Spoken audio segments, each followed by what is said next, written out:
এই যে fan belt ঢিলে হয়ে গেলে বা ছিঁড়ে গেলে ইঞ্জিনে কি ধরনের প্রতিক্রিয়া ঘটে বা ইঞ্জিনের কি কি সমস্যা হয়? এই ফ্যান বেল যদি ছিঁড়ে যায় সেই ক্ষেত্রে ইঞ্জিনে কোন ধরনের সমস্যা হতে পারে? হ্যাঁ, ফ্যান বেল যদি ছিঁড়ে যায় বা ঢিলে হয়ে যায়। হ্যাঁ, তাহলে আপনি যে এখানে যে ওয়াটার পাম্প আছে, এই ওয়াটার পাম্প যেটাকে পানি সার্কুলেশন করে ওটা চলবে না। নাম্বার 4, এই ফ্যান বেলটা দেখেন, এই যে অল্টারনেটর জেনারেটরের সাথে সংযুক্ত আছে। এই জেনারেটরের কাজ হলো এই জেনারেটরের কাজ হলো এই ব্যাটারিকে বিদ্যুৎ দেওয়া।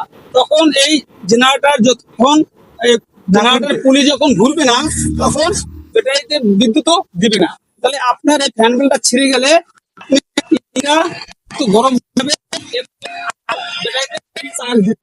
আর যদি লুজ হয়ে থাকে সেই ক্ষেত্রে কম চার্জ দিবে, আর সেই ক্ষেত্রে ইঞ্জিনও কিন্তু গরম হয়ে যাবে। কারণ যতটুকু পর্যন্ত পানিটাকে সার্কুলেশন দেওয়া দরকার ততটুকু সার্কুলেশন দিতে পারবে না। এই জন্য অবশ্যই ফ্যান বেলের টেনশন ঠিক রাখবেন। ধন্যবাদ স্যার। আপনাকে অসংখ্য ধন্যবাদ। প্রিয় ভিউয়ার্স, আমাদের এই ভিডিও যদি ভালো লাগে অবশ্যই ফলো দিয়ে পাশে থাকবেন।